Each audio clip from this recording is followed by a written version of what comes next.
Dördüncü Yaşat düşərgəsi başladı. Bu il ümumilikdə 500-dən çox şəhid övladını əhatə edən 7 düşərgə keçiriləcək. Tədbir Lənkəranın Dilbər güşəsində, Lənkəran Spring Oteldə keçirilir.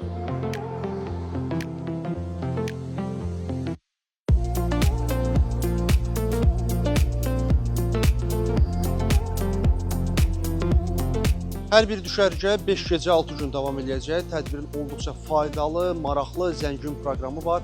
İştirakçılar üçün əyləncə saatları, öyrədici təlimlər, ekskursiyalar, məşhur müğənnilərin iştirakı ilə konsert proqramları keçiriləcək. Hazırda 10-11 yaş aralığında olan uşaqlar iştirak edirlər və növbəti həftələrdə daha böyük iştirakçılar tədbirə qatılacaqlar.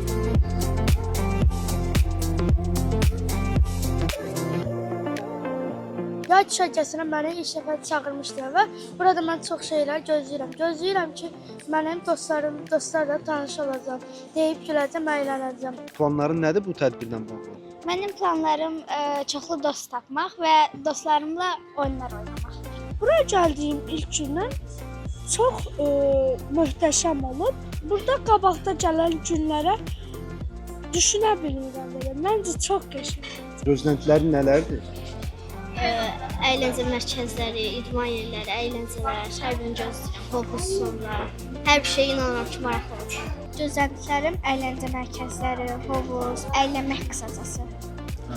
Bəs əylənə bilirsən artıq? Bəli, əylənə bilirəm, çox qəşəng.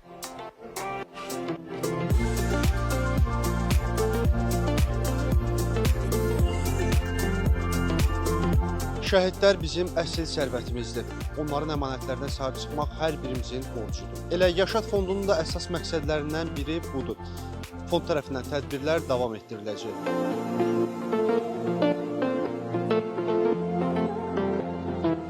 Yaşat Fondu yarandığı andan etibarən bir çox sosial layihələr həyata keçirilir. Şəhidlərimizin övladları üçün, onların ailələri üçün bir çox sosial layihələr həyata keçirilir. Və bilirsiniz ki, bizim Yaşat düşərgəsindən başqa digər layihələrimiz var ki, bu yaxınlarda elə 1 iyun uşaqların beynəlxalq müdafiə günü ilə bağlı uşaqların hədiyyələri onların yaşlarına uyğun olaraq ünvanlarına çatdırıldı. Bu ümumilikdə 1700-dən artıq şəhid övladını əhatə etdi və qarşıda bizi gözləyirik. 9-cu sinif buraxılış imtahanlarında ən yüksək nəticə göstərən 10 şəhid övladının ötən il olduğu kimi London şəhərinə 2 həftəlik yay məktəbinə göndərilmək var. Hal-hazırda onun üzərində bizim komandamız çalışır. Eyni zamanda bilirsiniz 25-26-cı illərin tədris ili ilə bağlı biz yenə də şəhidlərimizin övladlarına onların ünvanlarını məktəb ləvazimatları ilə təqdim edəcəyik.